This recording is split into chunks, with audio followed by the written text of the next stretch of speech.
तो आज हम लोग थोड़ा बहुत ब्रोकर, डीमैट अकाउंट और मार्केट में जो भी चार्जेस लगते हैं उसके बारे में थोड़ा बहुत आज हम डिस्कस करेंगे। आप अगर मार्केट में नए-नए एंटर होने के बारे में सोच रहे हो, तो सबसे पहले आप लोग को ब्रोकर के बारे में बहुत ही ज़्यादा सोचना चाहिए क्योंकि ब्रोकर एक ऐसा चीज़ है जो कि अगर आपने गलत चूज़ कर लिया, तो फिर आप लोग को बहुत सारे चार्जेस और बहुत सारे इश्यूज़ को फेस करना पड़ेगा। तो ब्रोकर एक ऐसा चीज़ है जो कि जिससे आप कॉम्प्रोमाइज़ नहीं कर सकते और बहुत ही सोच समझ के चूज़ करना पड़ेगा। आप अगर म्यूचुअल फंड खरीदने के लिए सिर्फ़ और सिर्फ़ ब्रोकर के साथ जा रहे हो, तो भी आप लोगों को स्पेसिफ़िक कुछ चीज़ों का ध्यान रखना पड़ता है और आप अगर स्टॉक्स खरीदने जा रहे हो, तो फिर तो आप लोग को बहुत सारी चीज़ों का ध्यान रखना पड़ेगा। तो पहले जान लेते हैं ब्रोकर्स है एक्चुअली कौन? तो आप लोगों ने ग्रो, ज़ेरोधा, अपस्टॉक्स और एंजल वन ऐसे नाम सुना ही होगा इन सब लोगों का। तो ये यही बेसिकली ब्रोकिंग सर्विस प्रोवाइड करते हैं। आप इन्हीं को आप लोग ब्रोकर्स कह सकते हो। बेसिकली इनका काम क्या होता है कि आपका जो भी डॉक्यूमेंटेशन है, जो भी केवाईसी वगैरह है, इन सब चीज़ों को अपडेट करना, आपका जो भी ऑर्डर्स वगैरह है, इन सब चीज़ों को एक्सचेंज तक पहुँचाना, ऐसे बहुत सारी चीज़ें काम ये सब लोग करते हैं। और इनके बदले में ये लोग फ़ीस चार्ज करते हैं। और इनके बहुत तरीके के फ़ीस होते हैं। आप अगर फ़ीस की लिस्ट देखोगे तो आप लोग को बहुत तरीके के फ़ीस देखने को मिल जाएँगे। लेकिन as a retail share holder आपको बहुत ही कुछ चीज़ों फ़ीस के बारे में आप लोग को बहुत ही ज़्यादा फ़ोकस करना होता है। क्योंकि मार्केट में जितना भी फ़ीस लगता है, मेनली मोस्टली क्या होता है कि गवर्नमेंट या फिर जो सेबी या फिर एक्सचेंजेस ये सब लोग कंट्रोल करते हैं। बहुत ही कम चार्जेस होते हैं जो कि बहुत ज़्यादा सिग्निफिकेंट अमाउंट होता है, जो कि ब्रोकर्स कंट्रोल करते हैं और उन चीज़ों पे हम लोग को ध्यान बहुत ज़्यादा देना पड़ता है। क्योंकि उस चीज़ को आप गलत चूज़ कर लोगे तो बाद में जब आप शेयर्स खरीदोगे तो आप लोग को बहुत सारे चार्जेस का सामना करना पड़ेगा। अब ब्रोकर्स आप लोग को 2 तरीके के देखने को मिलेंगे। एक एक आप लोग को देखने को मिलेगा फुल सर्विस ब्रोकर और दूसरा आप लोग को देखने को मिलेगा discount broker. Full service broker जैसे कि आप लोग को आईसीआईसीआई डायरेक्ट देखने को मिलेगा, एचडीएफसी का देखने को मिल जाएगा। ऐसे आप लोगों को कुछ देखने को मिल जाएगा, आप लोग को मोतीलाल ओसवाल की तरफ से देखने को मिल जाएगा। एंजेल वन भी शायद मोटा-मोटी आप इसे kind of full service broker, discount broker दोनों को कैटेगरी में रख सकते हो। लेकिन जो फुल्ली डिस्काउंट ब्रोकर से ऐसे आप लोगों को देखने को मिल जाएगा, ज़ीरोधा मिल जाएगा, आप लोग को अपस्टॉक्स मिल जाएगा, ग्रो मिल जाएगा और ये कुछ आप लोग को ब्रोकर्स है। लेकिन इनमें फ़र्क क्या होता है, ये सबसे मेन बात आप लोगों को जानना ज़रूरी है। तो जो फुल सर्विस ब्रोकर है, उस इनके पास क्या होता है कि ये लोग बहुत सिर्फ़ और सिर्फ़ ब्रोकिंग सर्विस प्रोवाइड नहीं करते। ये लोग एक्स्ट्रा भी और बहुत सारी चीज़ें प्रोवाइड करते हैं। जैसे कि आप लोग को एडवाइज़री चाहिए, मतलब आप लोग को स्टॉक खरीदना-बेचना है या फिर कब कौन-सा स्टॉक खरीदना-बेचना ज़रूरी होगा, ये आप लोग को अगर एडवाइस चाहिए, तो भी ये लोग वो सर्विस प्रोवाइड कर देते हैं। इसके अलावा आप लोगों को रिसर्च या फिर एनालिसिस चाहिए होगा, आप लोगों को किसी भी स्टॉक के बारे में रिसर्च चाहिए होगा, वो भी रिपोर्ट्स वगैरह ये सब लोग प्रोवाइड कर देते हैं। आप लोगों को अगर वेल्थ मैनेजमेंट सर्विस प्रोवाइड चाहिए, वो भी ये सब लोग प्रोवाइड कर देंगे। जैसे कि आपको अगर आपका पैसा मैनेज करवाना है, तो भी ये लोग कर देंगे। आप लोगों को इनका बहुत ज़्यादा फिजिकल ब्रांचेस देखने को मिल जाएगा। आप लोग को आईसीआईसीआई, एचडीएफसी का तो मोस्टली हर जगह पे ब्रांचेस दिख जाएगा और इनका बैंक पे जाओगे तो आप लोग को तो सर्विस मिल ही जाएगा। तो ये सब फुल सर्विस ब्रोकर आप लोग को ये इतने सारे सर्विस प्रोवाइड करता है। लेकिन क्या है, ये सब लोग इन सब चीज़ों का एक कॉस्ट भी आता है। ऐसा नहीं है कि ये सब लोग आप लोग को फ्री में प्रोवाइड करता है। इतने सारे सर्विस आप लोग को प्रोवाइड किया जाएगा, लेकिन उसके बदले में आप लोगों को पास से एक मोटा-सा बहुत ही मोटा एक कॉस्ट लिया जाएगा। तो गलती से आप लोग को अगर ये सब सर्विस ज़रूरत नहीं है, लेकिन फिर भी आपने अगर अनजाने में आपने अगर इनसे अकाउंट ओपन कर लिया, तो बहुत तरीके के चार्जेस आप लोगों को डायरेक्टली, इनडायरेक्टली आपसे काट लिए जाएँगे। लेकिन आप अगर डिस्काउंट ब्रोकर्स के पास जाओगे, जिन इनके पास क्या होता है कि बहुत तरीके की सर्विस आप लोग को देखने को नहीं मिलेगा। इनका मेन फ़ोकस होता है कि स्टॉक्स खरीदना-बेचना, तो यही इनका मेन फ़ोकस होता है। म्यूचुअल फंड तो ऑफ कोर्स आप लोग को हर जगह पे मिल जाएगा, उसमें उतना फ़ीस लगता भी नहीं है, तो उसके बारे में डिस्कस करने का मतलब कोई सेंस बनता नहीं है। हम लोग में बेसिकली फ़ोकस करें स्टॉक्स के बारे में कि आप अगर स्टॉक्स खरीदने जा रहे हो, तो उस केस में आप अगर डिस्काउंट ब्रोकर्स के पास देखोगे, तो इनका फ़ीस बहुत ही लो रहता है। लेकिन क्या होता है कि इनके पास जो टेक्नोलॉजी रहता है, वो भी एकदम सुपीरियर रहता है। मतलब आप अगर मतलब फुल सर्विस ब्रोकर का टेक्नोलॉजी देखोगे और डिस्काउंट ब्रोकर्स का टेक्नोलॉजी देखोगे, तो इनका एकदम सुपीरियर टेक्नोलॉजी देखने को मिलेगा। क्योंकि क्या है, इनका इनोवेशन वगैरह चलता रहता है। इनके पास जो भी पैसा आता है, ये सब लोग पूरा का पूरा अपना टेक इंफ्रा पे फ़ोकस करते हैं। ऐसा नहीं है कि आप लोग को फुल सर्विस ब्रोकर के पास जो भी टेक्नोलॉजी मिलेगा, वो खराब मिलेगा, ऐसा बिल्कुल भी नहीं है। लेकिन क्या है कि कभी-कभी मतलब जो भी न्यू-न्यू टेक्नोलॉजीज़ होता है, न्यू-न्यू आप लोग को मतलब जो भी अपडेट देखने को मिलता है, ये सब आप लोग को बहुत ज़्यादा डिस्काउंट ब्रोकर पे देखने को मिलेगा। जो भी आप लोग को डाउन टाइम होता है, ये आप लोग को बहुत ही कम देखने को मिलेगा डिस्काउंट ब्रोकर्स पे। लेकिन आप लोग को अगर फिजिकल ब्रांचेस का फीचर चाहिए, वो आप लोग को डिस्काउंट ब्रोकर्स पे बहुत ज़्यादा देखने को नहीं मिलेगा। हो सकता है आप लोग को बड़े-बड़े मतलब जो भी शहर है, मेट्रो सिटीज़ पे आप लोग को 1-2 ब्रांचेस मिल जाए, लेकिन आप अगर नॉर्मल शहर से आते हो, तो आप लोग को शायद ही कुछ मिलेगा। तो आप लोग को पूरा का पूरा ऑनलाइन ही मैनेज करना पड़ेगा या फिर कस्टमर केयर के से साथ फ़ोन करके आप लोग को सारी चीज़ें रिज़ॉल्व करना पड़ेगा। तो आपको कौन-सा ओपन करना चाहिए, पूरा का पूरा आप चार्जेस के हिसाब से भी डिसाइड कर सकते हो। आप लोगों को चार्जेस से अगर बहुत ज़्यादा फ़र्क पड़ता है। आप अगर रिटेल शेयर होल्डर हो और आपको अगर मतलब ये जो वेल्थ मैनेजमेंट, फिजिकल ब्रांच और ये जो रिसर्च एनालिसिस, ये सब से फ़र्क नहीं पड़ता, जो कि मोस्टली लोगों को फ़र्क नहीं पड़ता, तो उस केस में आप लोग डिस्काउंट ब्रोकर्स के साथ जा सकते हो। लेकिन क्या है कि आपके पास अगर मतलब ये सब चीज़ों की आपके अगर रिक्वायरमेंट है तो आप फुल सर्विस ब्रोकर के साथ जा सकते हो। लेकिन एक एडवाइस ये रहेगा कि आप आपके पास अगर बहुत ही लो अमाउंट है जो कि आप इन्वेस्टमेंट करना चाहते हो, तो उस केस में आप डिस्काउंट ब्रोकर के साथ जाओ, उसमें आप लोगों को चार्जेस का बहुत ही मतलब कम रहेगा। लेकिन आपके पास अगर मतलब बहुत ही ज़्यादा बड़ा पोर्टफ़ोलियो, अब बड़ा पोर्टफ़ोलियो मतलब बहुत ही सब्जेक्टिव हो जाता है, मतलब पर्सन टू पर्सन डिपेंड करता है किसका कितना पोर्टफ़ोलियो है। लेकिन फिर भी आपको अगर लगता है कि आपका पोर्टफ़ोलियो बड़ा है और आप काफ़ी ज़्यादा अच्छे से मतलब सेफ़ली उसे मैनेज करना चाहते हो, तो ब एक एडवाइस ये रहेगा कि आप दोनों ब्रोकर्स के साथ अकाउंट ओपन कर लो। क्योंकि क्या है कि आप एक ब्रोकर के साथ मतलब पूरा डिपेंडेंस मत रहो, आपका अगर पोर्टफ़ोलियो बहुत ही बड़ा है तो, उस केस में आप दोनों टाइप के ब्रोकर्स के साथ जा सकते हो। आप डिस्काउंट ब्रोकर भी 1-2 रख सकते हो और आप फुल सर्विस ब्रोकर भी आपके पास जो जिस बैंक के पास आप लोग मतलब बैंकिंग अकाउंट है, उस बैंक के साथ आप लोग एक फुल सर्विस ब्रोकर का अकाउंट खोल सकते हो। उससे क्या होगा कि आपका मैनेज हो जाएगा अच्छे से। लेकिन ये तभी करना आपके पास जब बहुत बड़ा एक पोर्टफ़ोलियो हो, क्योंकि इसमें आप लोगों को कॉस्ट बहुत सारा देखने को मिलेगा। लेकिन क्या है कि आप लोगों को सेफ्टी और डाइवर्सिफ़िकेशन बहुत ज़्यादा देखने को मिल जाएगा। और मोस्टली लोगों के जिनके पास बहुत ज़्यादा पोर्टफ़ोलियो होता है, मतलब जिनके पास 10 सीआर, 50 सीआर या फिर उससे भी ऊपर का अमाउंट रहता है, वो लोग मोस्टली बहुत सारा डीमैट अकाउंट मैनेज करते हैं, क्योंकि उस केस पे एक डीमैट अकाउंट मैनेज करना बहुत ही ज़्यादा रिस्की हो जाता है। लेकिन आप अगर एक रिटेल इन्वेस्टर हो या फिर आप स्टूडेंट हो और बहुत ही कम पैसे से इन्वेस्टमेंट स्टार्ट करना चाहते हो, तो डिस्काउंट ब्रोकर आई थिंक आप लोगों के लिए सही होगा। लेकिन डिस्काउंट ब्रोकर्स में से भी जो आप लोगों को सबसे कम कॉस्ट प्रोवाइड कर रहा है, आप उसके साथ जा सकते हो आपके हिसाब से, जो भी आपको पसंद आ रहा है कॉस्ट के हिसाब से। तो कॉस्ट में आगे जाकर बताने वाला हूँ कि कहाँ पर आप लोग को कौन-कौन सी चीज़ देखना है, मेन-मेन चीज़ें जिससे आपका कॉस्ट बहुत ही ज़्यादा इफ़ेक्टिव हो जाएगा। डीमैट अकाउंट के बारे में मैंने पिछले वीडियो में बात किया था कि डीमैट अकाउंट क्या होता है। डीमैट अकाउंट एक्चुअली होता है ये कि आप जो भी शेयर्स खरीदते हो, वो आपके डीमैट अकाउंट पे जाके स्टोर होता है। आप इसे आपका बैंक अकाउंट की तरह समझ सकते हो। बैंक अकाउंट पे आप पैसे रखते हो और डीमैट अकाउंट में क्या होता है कि आपका जो भी शेयर्स होता है, वो शेयर्स या फिर जो भी paper asset, mutual fund, shares, bond सब कुछ आके आपका डीमैट अकाउंट पे स्टोर होता है। डीमैट अकाउंट मोस्ट प्रोबेबली आपने अगर किसी भी डिस्काउंट ब्रोकर के साथ ओपन किया होगा आपका अकाउंट, तो आपका सीडीएसएल पे ओपन हुआ होगा। और मोस्टली जो एफआई होता है, डीआई होता है, इनका एनएसडीएल पे अकाउंट रहता है।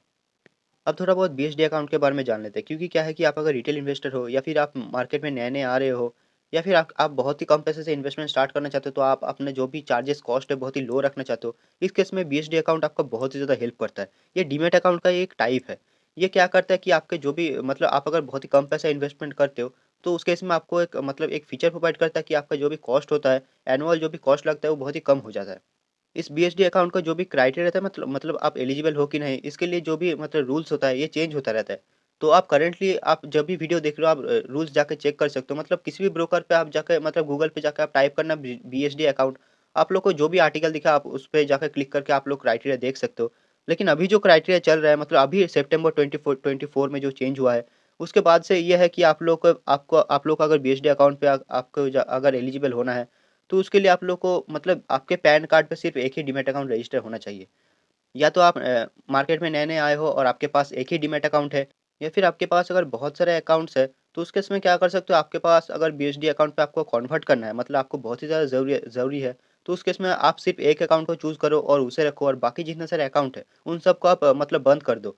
मतलब बंद करने का ऑप्शन होता है, ब्रोकर के पास जाके आप उसे बंद करने का एप्लीकेशन दे सकते हो, और पूरा का पूरा चीज़ ऑनलाइन है, मतलब ब बंद हो जाता है। आपके पास अगर डिस्काउंट ब्रोकर है, तो पूरा का पूरा सब कुछ ऑनलाइन हो जाता है। तो जैसे ही वो अकाउंट बंद हो जाएगा, उसके 1 महीने के अंदर शायद बीएसडी में कन्वर्ट हो जाता है। और दूसरा क्राइटेरिया है कि आपके पास 10 लाख से कम होल्डिंग होना चाहिए।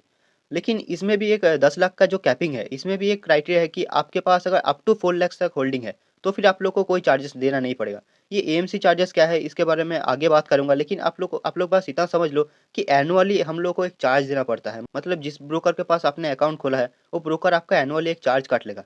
तो उस केस में क्या है कि आपका अगर एक ही अकाउंट डीमैट अकाउंट है और आपका अगर अप टू 4 लाख तक होल्डिंग है, तो आप लोग को ₹0 चार्ज पे करना पड़ेगा। मतलब आपका एएमसी एनुअली कोई भी चार्ज नहीं लगेगा। हाँ, ऐसे भी बहुत सारे ब्रोकर्स आप लोग को देखने को मिलेंगे जो कि अभी करंटली ग्रो आप लोग को देखने को मिलेगा, अपस्टॉक्स भी शायद मिलेगा, जो कि एनुअली 0 चार्ज देते हैं। मतलब आप कितना भी होल्डिंग रखो, मतलब कुछ भी करो, मतलब आप लोग को 0 अकाउंट चार्ज देखने को मिलता है। ये स्पेसिफिकली ज़ीरोधा का है। आप अगर ज़ीरोधा या फिर एंजल वन ऐसे ब्रोकर के पास जाओगे, तो उस केस में क्या होता है कि आप लोग को 400 से ₹600 तक आप लोग को एनुअली चार्ज देना पड़ता है। उस केस में क्या है कि आप लोग को यहाँ पर जो बीएसडी अकाउंट है, इसकी हेल्प से आप लोग क्या कर सकते हो, अप टू 4 लाख तक होल्डिंग्स पे आप 0 चार्जेस कर सकते हो। और आपके पास अगर 4 लाख टू 10 लाख तक होल्डिंग है, तो उस केस में आप लोग सिर्फ क्वार्टरली ₹25 देना पड़ेगा। इसके ऊपर अलग से 18% जीएसटी ऑफ कोर्स लगेगा। और आपके पास अगर 10 लाख से ज़्यादा का होल्डिंग है, तो उस केस में आपका अकाउंट नॉर्मल ट्रीट किया जाएगा और उस केस में आपका ₹75 प्लस 18% जीएसटी मतलब आपका हर क्वार्टरली काटा जाएगा। मतलब अराउंड 375 रु ₹354 आपका मतलब साल का बैठता है। ये ज़ीरोधा का है स्पेसिफिकली। आप जिस भी ब्रोकर के पास अकाउंट खोल रहे हो, उस ब्रोकर के पास आप मतलब उनके वेबसाइट पे जाके आप चार्जेस मतलब चेक कर सकते हो। तो ऊपर हमने बीएसडी अकाउंट के बारे में जान लिया बीएसडी अकाउंट क्या होता है। आप अगर ज़ीरोधा पे अकाउंट खोल रहे हो तो ये बीएसडी का अकाउंट आप लोग को बहुत ही ज़्यादा हेल्प कर सकते हैं, आप अगर न्यू मार्केट में आ रहे हो तो। अब थोड़ा बहुत चार्जेस के बारे में जान लेते हैं कि मार्केट में आप अगर डायरेक्टली शेयर्स परचेस करना चाहते हो, तो आप लोगों को क्या-क्या चार्जेस पे करना पड़ सकता है। तो पहले होता है अकाउंट ओपनिंग फ़ी और ये वन टाइम होता है, मतलब आप जब अकाउंट ओपन कर रहे हो तभी आप लोगों को फ़ीस पे करना पड़ सकता है और ये सब ब्रोकर्स में आप लोगों को देखने को नहीं मिलेगा। आप लोग को जैसे कि अपस्टॉक्स में और ग्रो में शायद फ्री है, उसमें कोई चार्जेस नहीं लगता। ज़ीरोधा में पहले चार्जेस लगता था, अभी फ्री हो चुका है। मतलब आप अगर ज़ीरोधा में अभी हो चार्जेस मतलब अकाउंट ओपन करने जाओगे, तो भी आप लोगों को कोई चार्जेस नहीं लगेगा। आप अगर रिटेल कैटेगरी में आते हो तो नहीं लगेगा, आप अगर दूसरे कुछ कैटेगरी में आते हो तो हो सकता है आप लोगों को चार्जेस लगे। लेकिन आप अगर ऐसे नॉर्मल ज़ीरोधा पे रिटेल कैटेगरी में ओपन करोगे तो आप लोगों को कोई चार्जेस पे नहीं करना पड़ेगा। आप जिस भी ब्रोकर में ओपन करना चाहते हो उस वहाँ पर उनके पास आप उनके वेबसाइट पे जाकर चार्ज लिस्ट पे आप देख सकते हो। इसके बाद आता है एएमसी चार्जेस, जिसके बारे में मैं बीएसडी अकाउंट में बात कर रहा था कि आप लोग को एनुअली एक चार्ज पे करना पड़ता है। ये हो सकता है ब्रोकर टू ब्रोकर डिपेंड करे, कुछ ब्रोकर्स पर क्वार्टरली काट लेते हैं, कुछ ब्रोकर्स पूरा का पूरा एक बार में ईयरली काटते हैं। तो मान लीजिए आपका अगर ₹400 एएमसी लगना है, तो उस केस में क्या होगा हर 3 महीने में मतलब हर क्वार्टर में क्या होगा ₹100 करके आपसे काट लिया जाएगा। अगर क्वार्टरली बिलिंग चलता है तो, लेकिन अगर ईयरली बिलिंग चलता है तो पूरा का पूरा एक बार में ₹400 काट लिया जाएगा ईयरली। इसके बाद आता है ब्रोकरेज और ये एक ऐसा चार्ज है जो कि आपको बहुत ही ज़्यादा इफ़ेक्ट करेगा, आप जिस भी ब्रोकर के पास जाना चाहते हो उसके पास। मतलब ये एक बहुत ही ज़्यादा डिसाइडिंग फैक्टर है आप किसी ब्रोकर के पास अकाउंट ओपन करना चाहते हो। ये क्या चार्ज जैसे कि आप जब भी शेयर परचेज़ करोगे या फिर शेयर सेल करोगे, उस केस में आपको ये चार्ज देना पड़ता है। और ये चार्ज मतलब कभी-कभी आप अगर मतलब बहुत कम प्राइस पे भी शेयर खरीदते हो, मतलब आप बहुत ही कम पैसों से भी शेयर खरीदते हो, तो भी ये प्राइस बहुत ही ज़्यादा हो जाता है। तो उस केस में आप लोग को ये जो भी चार्ज है इसके बारे में बहुत ज़्यादा ध्यान रखना पड़ेगा, क्योंकि आप अगर बाय सेलिंग पे बहुत ज़्यादा चार्जेस पे करोगे, तो उस केस में आप प्रॉफिट क्या बनाओगे? आप अगर बहुत ही कम पैसों से खरीद रहे हो तो। आपका अगर वॉल्यूम बहुत ही ज़्यादा है तो उस केस में क्या होता है ₹20 का कैपिंग लग जाता है, कि आप कितना भी बाय करो, कितना भी सेल करो, एक ऑर्डर पे आपका सिर्फ ₹20 ही लगना है मैक्सिमम। तो उस केस में कुछ फ़र्क नहीं पड़ता। लेकिन क्या होता है कुछ-कुछ ब्रोकर्स में क्या होता है कि आप अगर 1000 ₹2000 में भी शेयर खरीदोगे तो भी आपका ₹20 लग जाता है। और ऊपर से 18% जीएसटी लगेगा वो अलग से। और यही 2 चीज़ होता है जो कि बहुत ही ज़्यादा डिसाइडिंग फैक्टर होता है। एक है एएमसी चार्जेस और एक है ब्रोकरेज। आपको कहीं पर भी अकाउंट ओपन करने से पहले ये 2 चार्जेस सबसे ज़्यादा मेनली फ़ोकस करना है। कहीं किसी भी ब्रोकर के पास आप अकाउंट ओपन करो, एएमसी चार्ज कितना लगता है मतलब एनुअली आप लोग को कितना पैसा देना पड़ेगा और ब्रोकरेज आप कितना ज़्यादा ब्रोकरेज पे करोगे। ये 2 चीज़ें आपका बहुत ही ज़्यादा डिसाइडिंग फैक्टर होता है। ये 2 चीज़ें आपको देखना ही देखना है। क्योंकि क्या है कि इसके बाद जितने भी चार्जेस हैं, जैसे कि STT, stamp duty, SEBI charges, GST, transaction charges, इस पे आपका कोई कंट्रोल नहीं रहेगा। ये सारे के सारे चार्जेस या तो सेबी कंट्रोल करेगा, या तो गवर्नमेंट कंट्रोल करेगा, या तो आप लोगों का जो भी एक्सचेंज है वो कंट्रोल करेगा। ये सारे के सारे ब्रोकर्स में आप लोगों को सेम कटेगा, लेकिन क्या है कि जो एएमसी होता है, ब्रोकरेज होता है, इस पे आप लोग को मेन फोकस करना है। इन सब चार्जेस के बाद आता है एक और चार्ज आप लोग को देखने को मिलेगा, जो कि ब्रोकर और आपका जो भी डिपॉजिटरी है जहाँ पर आपके शेयर स्टोर होते हैं, वो दोनों मिलकर काटते हैं। इस चार्ज का नाम है डीपी चार्जेस। ये चार्जेस आप लोग को सारे के सारे ब्रोकर्स में देखने को मिलेगा, किसी में थोड़ा सा ज़्यादा, किसी में थोड़ा सा कम। लेकिन मैक्सिमम आप समझ सकते हो कि आप लोगों का ओवरऑल जीएसटी वगैरह लगा के ₹20 के आसपास कटेगा। और ये एक चार्ज है कि शेयर सेल करने पे लगता है। ऐसा नहीं है कि आप लोगों को शेयर जब बाय करोगे तब लगेगा। ऐसा नहीं है, जब आप शेयर सेल करोगे तब आप लोग को ₹20 के आसपास देना पड़ेगा। किसी पे हो सकता है ₹15 लगे, किसी ब्रोकर पे ₹20 लग सकता है। तो ऐसा आप लोग जाके चेक कर सकते हो।